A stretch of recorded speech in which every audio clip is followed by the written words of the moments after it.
Oui, alors moi je suis arrivé en 72 en France et j'ai connu, pendant mes 8 ans que j'ai vécu au Portugal, j'ai connu le football. Le football, chez nous, c'était la fête. C'était un moment de joie entre nous, les jeunes, partager ça.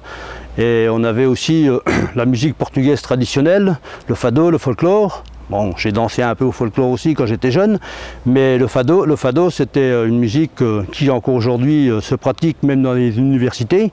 Les étudiants chantent encore le fado à l'ancienne. Fatima chez nous, c'est dans la religion, c'est intégré depuis des années. Ça fait partie de la culture portugaise. Aujourd'hui, un pèlerinage qui est fait tous les ans à Fatima, où les gens vont vont à la procession et montent jusqu'au-dessus de l'édifice à genoux et tout. Moi j'ai vu ça de mes propres yeux, ma grand-mère le faisait tous les ans.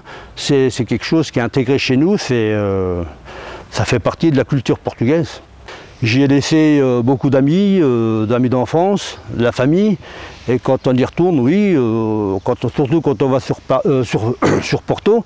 Porto, on a encore cette manière de faire qui fait que pendant l'été, pour accueillir les gens qui reviennent au pays, vous avez encore les étudiants qui chantent le fado sur le bord de la route.